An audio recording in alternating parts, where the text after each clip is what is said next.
मंडळी विचार करा, ज्या समाजाने महाराष्ट्राला दोन दोन मुख्यमंत्री दिले, ज्या समाजाच्या मुख्यमंत्र्यांनी शेती क्षेत्रात हरित क्रांती आणून महाराष्ट्राला अन्नधान्याच्या बाबतीत स्वावलंबी बनवलं, अशा पुढाऱ्याचा समाज आज आरक्षणासाठी आंदोलन करतोय, आपल्या हक्कासाठी लढतोय, संघर्ष करतोय, ही किती लाजिरवाणी गोष्ट आहे ना।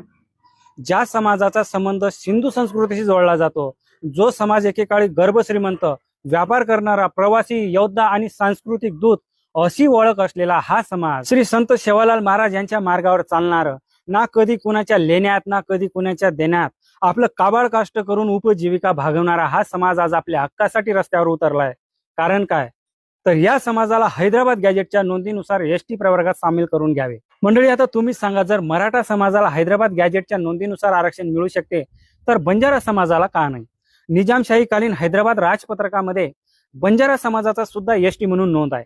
एवढंच नाही तर भारताच्या विविध राज्यात जसे आंध्र प्रदेश, तेलंगणा, ओडिशा, कर्नाटक, बिहार, झारखंड येथे हा समाज अनुसूचित जाती, अनुसूचित जमाती म्हणजे एसटी आणि एससी प्रवर्गातून आरक्षण घेत आहे। मग महाराष्ट्रात सुद्धा एसटी मधूनच आरक्षण द्यायला पाहिजे होतं ना, परंतु महाराष्ट्रात मात्र व्हीजेएनटी प्रवर्गात टाकलं गेलं। मंडळी तुम्ही सांगा, या देशात अशी कुठली जात आहे का की ज्याला भारताच्या वेगवेगळ्या राज्यात वेगवेगळ्या प्रवर्गात टाकलं गेलं असेल? नाही ना। मग बंजारा समाजातील लोकांवर हा अन्याय नाही का? हा संविधानाच्या मूलभूत हक्काचा अपमान नाही का? अरे, ज्या समाजाची एकच भाषा, एकच परंपरा, एकच संस्कृती आणि एकच ओळख असून सुद्धा देशाच्या वेगवेगळ्या राज्यांमध्ये या समाजाला वेगवेगळ्या प्रवर्गात टाकून या समाजाची विभागणी करून त्यांच्यावर मोठा अन्याय केला आहे। माझी तर अशी मागणी आहे की महाराष्ट्रातीलच नव्हे तर देशातील सगळ्या राज्यातील बंजारा समाजाला एसटी प्रवर्गात टाकून त्यांना न्याय द्यावा। हा न्याय केवळ महाराष्ट्रातीलच नव्हे तर देशातील सर्व राज्यातील बंजारा समाजाला मिळायला पाहिजे, जेणेकरून त्यांच्या एकात्मतेचे रक्षण होईल।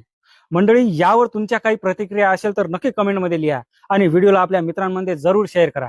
जय सेवालाल, जय महाराष्ट्र।